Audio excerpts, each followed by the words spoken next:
Saudi আরবে শাওয়াল মাসের চাঁদ দেখা যায়নি। দেশটিতে পবিত্র ঈদ উল ফিতর উদযাপিত হবে শুক্রবার। সৌদি কর্তৃপক্ষ এই তথ্য জানিয়েছেন।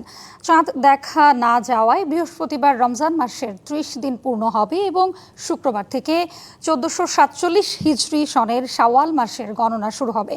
এক মাস রোজা রাখার পর শাওয়ালের প্রথম দিন মুসলমানরা ঈদ উল ফিতর উদযাপন করেন, আর চাঁদ দেখার সাপেক্ষেই এই তারিখ নির্ধারণ হয়। এদিকে তুরস্ক ও সিঙ্গাপুর জ্যোতির্বিজ্ঞানী গণনার ভিত্তিতে ঈদের তারিখ ঘোষণা করেছে। তুরস্ক জানিয়েছে বৃহস্পতিবার তাদের ভূখণ্ডে শাওয়ালের চাঁদ দেখা না যাওয়ার সম্ভাবনা থাকায় ঈদ হবে শুক্রবার। অন্যদিকে সিঙ্গাপুর ঘোষণা করেছে বৃহস্পতিবার সেখানে নতুন চাঁদ দেখা যাওয়ার সম্ভাবনা না থাকায় দেশটিতে শনিবার উদযাপিত হবে ঈদ। বাংলাদেশে বৃহস্পতিবার সন্ধ্যায় জাতীয় চাঁদ দেখা কমিটি বৈঠক ডাকা হয়েছে। বৈঠক থেকে পবিত্র ঈদ উল ফিতরের তারিখ ঘোষণা করা হবে।